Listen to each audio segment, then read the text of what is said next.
let's have a history lesson. Hey. Okay. 'Cause I'm on to something. All right. I stumbled onto something. We stumbled yesterday onto the fact that we've managed to elect the kinds of people who cannot maintain the basics. They can't maintain infrastructure. They can't bring about safety because they don't prosecute. They think criminals are victims. We've just managed to elect the wrong group of people all over the country. Yes. Mhm. And today I was reading, because among the websites I check every day, I check NPR. Okay. They have a good newsroom. Yeah. And their agenda is clear. I know what I'm getting into when I read them. But they said today they were waxing eloquently on how the potable water problem in Jackson, Mississippi, is historic and due to climate change. Sure. Okay. And neither of which is true. And it occurred to me that, well, anyway, before I get to my lesson, what I did is then I hopped on the internet and I looked up the history of flooding in Mississippi and in Jackson, Mississippi. And I learned, I love doing this because I'm learning a lot about the United States. Okay. For example, we were told that the flooding in eastern Kentucky down in the holler earlier this summer was historic, only to discover there was nothing historic about it. It's happened throughout history. Cyclical. And now we're told that the flooding in Jackson, Mississippi is historic. It is not. That is a falsehood. The city of Jackson was founded in 1821. It was the site of a trading post on the bluff on the west bank of the Pearl River. And you don't need to know all that history, but it was originally called Lafleur's Bluff, as in Guy Lafleur. A French Canadian named Louis Lafleur created the post there, and the town was originally named for him.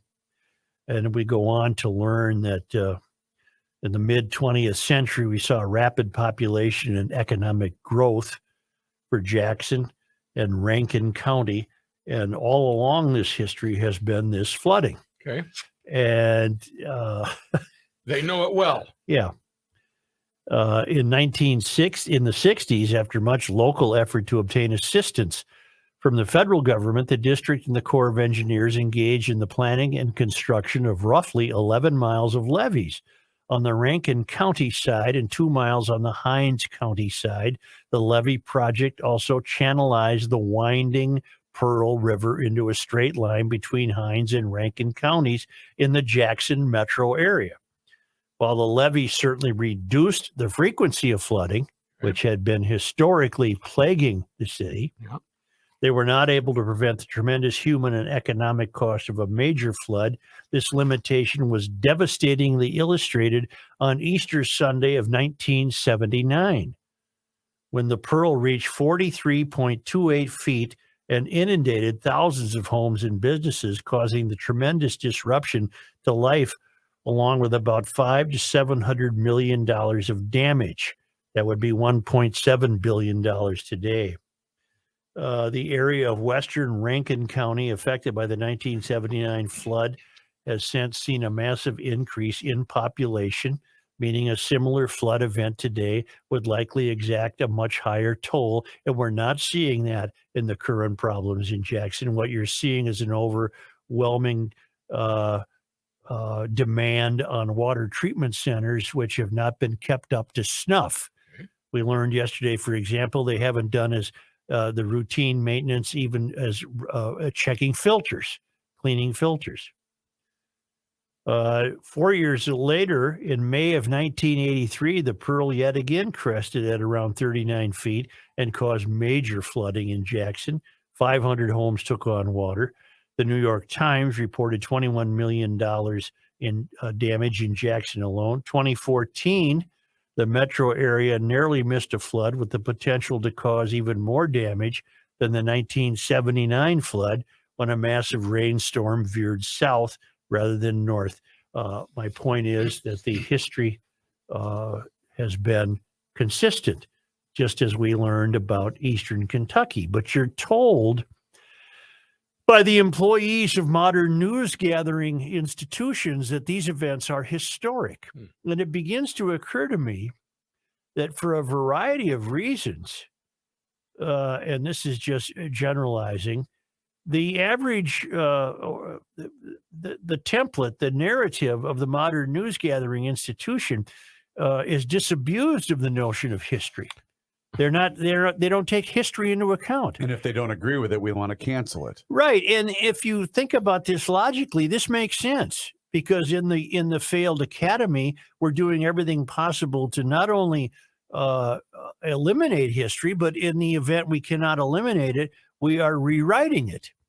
And so history has taken on a dreadful, dreadful tone insofar as we're not learning history. Mm-hmm. We're not understanding its context. We're not appreciating it. We don't reach to it to understand current problems. And you're seeing that in Eastern Kentucky floods. What was that? That was an occasion for the nightly network news to be hysterical about climate change. What are you seeing now with the Pearl River situation in Jackson, Mississippi, and its problems with their water treatment plants? You are seeing a chance for the news gathering institutions to hearken the cry for climate change. And this is historic. No, it's not. It's not historic. And they're getting away with this. Mm-hmm. They're doing more damage than they are good. Absolutely. In this case. Absolutely. And think of the kids in schools. They're not learning history. The failed academy is... Well, they're is- learning the history that they want them to learn. It's not just, this is what happened in 1941. history to these so-called journalists is what a latte cost a week ago.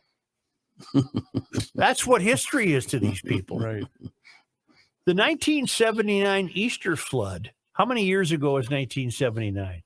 33? 79. I'm doing that in my head. 99, 33. 09. It's more than 33. Like 43. No. 21. Like 44. 50. It's 50. 44. 44 years ago. Yep. 9 and 4 is 13. Because you got to go 79. You go 21 to get to 2000. And then Wait. you add 23. 20, 22 minus 19, 43. 79. 43. That comes to 43, Joe.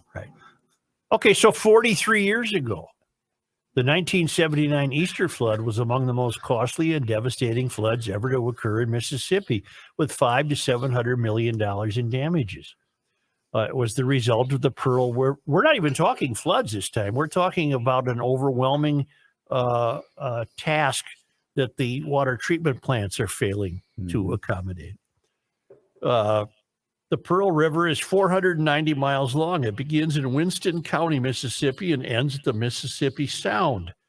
Northeast of Jackson, the man-made Ross Barnett Reservoir is formed by a dam in the Pearl River. It flooded due to abnormally high rainfall in the preceding months, up to 150% more than usual. That was 43 years ago. The water level reached a record-setting 43.28 feet on April 17th, 1979. All right, flood stage in 1979 was considered to be 18 feet. Okay, so I just looked up the 1979 flood. Okay. Excuse me. Copy. But you can go back much farther than that. You can go back into the 20s. You can go back into the 19th century. You can do whatever you want to rest the case that there is absolutely nothing to do with climate change and nothing to do with history or this being historic. You are being fed a kettle of fish. And you're being fed this nonsense because of laziness and lack of intelligence on the part of news gathering institutions, which have as their agenda to report every abnormality in a weather event is now considered to be climate change. And it's not true. Nope. And it's not historic. But it's being accepted as fact.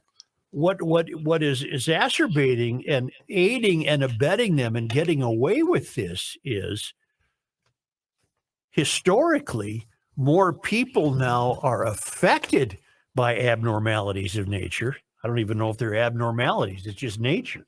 But when Jackson was founded, it wasn't a city of 150,000 people. No. Right. And you mentioned the lack of doing the basics when it comes to government function. Right. You're aware of the Baltimore situation as it relates to water as well. Oh no, I guess I'm not. E. coli has been detected in water to the point where residents of certain areas of Baltimore are told to even boil their water before they take a shower. That's how Really? bad their water is. Really? Jeez. Ooh. Boy, I had a little kid go to Nokomis the other day with her friend and her Oopsie. friend's mom, Gross. and I got instantly terrified. And I said, "Tell that kid to keep her head above water Oh, and don't open her mouth because that's the E. coli capital of Minneapolis." Yeah. Well, the kid hasn't been sick, so that's good. maybe we Probably got built away up with an it. immune system to Maybe, it. maybe it's- that's it. Hiawatha is just one big pool of manure. He's right. I'm just laughing at the way he incorrectly pronounces the word. It's manure. What? Manure. Yeah. No, it's not That's what I said. No, manure. Pat. No, Pat. M-A-N-I-R. Manure. That's Let's exactly return to what it is. Human kind too. let's return to Lovely. Jackson, Mississippi. And I was speculating yesterday that the mayor, a guy named Chokwe Lumumba, and I just guessed, and I, of course, turned out to be right, that he has no interest in water, or doesn't know where it comes from, doesn't know what it is, doesn't know what a waste plant does. And so I did a little homework on Chokwe Antar Lumumba. He's, how old is he? He was born in 1983. He is an American attorney, activist, and politician. He's the 53rd mayor of Jackson, Mississippi. He was first elected in 2017. In the primary, Lumumba soundly won the Democratic nomination, defeating both incumbent mayor Tony Yarber and state senator John Horn. Lumumba went on to win the general election in a landslide. He is a self-described progressive and socialist. Lumumba has also referred to himself as a political revolutionary. He is the son of former mayor and black nationalist activist Chokwe Lumumba, who served briefly as mayor of Jackson before his death in 2014. Lumumba has 2 children with his wife, Ebony. Okay. He was elected with 93% of the vote. Woo! That's a landslide. Wow. Lumumba lit up the left press with the promise delivered later that month, the month being June of 2017, in a speech at the People's Summit in Chicago to make Jackson the most radical city on the planet. Now, those were his goals and his aspirations. Do you think he was thinking about the basics of running the city? My guess was he was not worried about lights and fire hydrants. In the summer of 2018, Lumumba attended Michael Bloomberg's Bloomberg Harvard City Leadership Initiative. 4 months later, in November 2018, Bloomberg gave the city of Jackson $1 million to create art spotlighting food insecurity. What? Yeah. What's Lumumba that was, Yeah. what about Lumumba? I don't like Lumumba won re-election in 2021 with 70% of the vote. So the people in Jackson, Mississippi are suffering the pains of this fellow's grand promises of socialism and activism. In the meantime, they can't get a glass of water out of their faucet. Nope. In April 2018, when the Jackson Zoo announced plans to consider moving from its current West Jackson location, Lumumba joined Working Together Jackson, the Zoo Area Progressive Partnership, Rosemont Missionary Baptist Church, and other community groups in an effort to prevent the zoo from moving. He described the proposed plan as disingenuous and mismanaged funds and failed to pay $6 million in water bills. The mayor took control of the zoo and approved $200,000 to renovate it. The zoo reopened in August of 2020 under city control. So for some reason, we have an operating zoo. In Feb of 2020, Lumumba endorsed Bernie Sanders in the 2020 Democratic Party presidential primaries. Shocker. Bernie Sanders likewise endorsed Lumumba for re-election in 2021. July 29, 2021, it was announced via Nina Turner's social media that Mayor Lumumba had endorsed her in Ohio's 11th congressional district 2021 special election, the seat which was left empty when Representative Marcia Fudge was selected by President Joe Biden for HUD secretary. The race garnered nationwide attention as it split the Democratic Party between its progressive and moderate wings. Now, I have a note from Tim Billstrom, who has lived in Mississippi and is wondering if I have gotten his emails lately. Tim, I have not been.